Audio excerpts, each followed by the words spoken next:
ఆంధ్రప్రదేశ్లోని ఒక చిన్న గ్రామంలో రాజు అనే బాలుడు జన్మించాడు.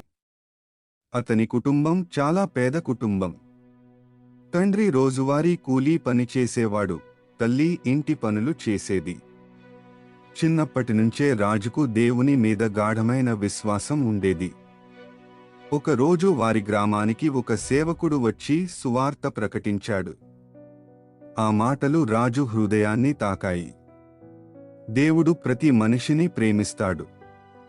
ఆయన నీ జీవితానికి ఒక ప్రత్యేకమైన ప్రణాళిక కలిగి ఉన్నాడు అని విన్నప్పుడు రాజు తన జీవితాన్ని దేవునికి అంకితం చేయాలని నిర్ణయించుకున్నాడు. రాజు పెద్దయ్యేసరికి ఎన్నో కష్టాలు ఎదురయ్యాయి. చదువు పూర్తయ్యాక ఉద్యోగం దొరకలేదు. ఇంట్లో ఆర్థిక సమస్యలు పెరిగాయి. ఇంట్లో వాళ్ళు మిషనరీ అవ్వడం వదిలే, పని చూసుకో అని అన్నారు.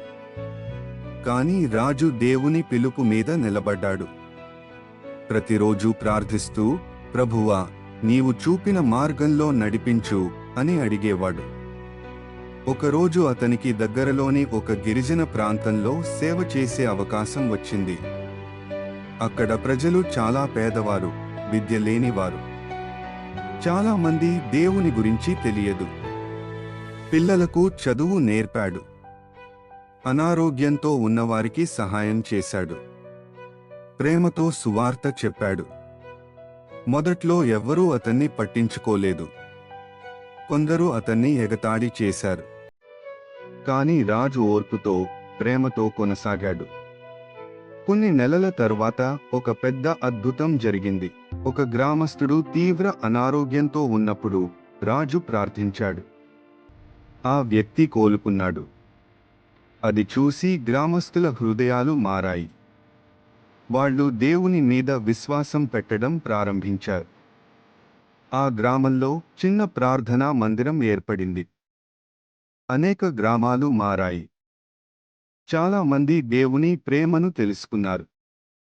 పిల్లలు చదువు ప్రారంభించారు.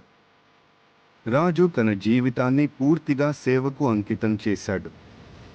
అతనికి ధనం లేకపోయినా అతని హృదయం ఆనందంతో నిండిపోయింది.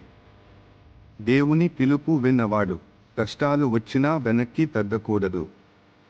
నిజమైన సేవ ప్రేమతో, సహనంతో చేయాలి. ఒక మనిషి విశ్వాసం అనేక జీవితాలను మార్చగలదు.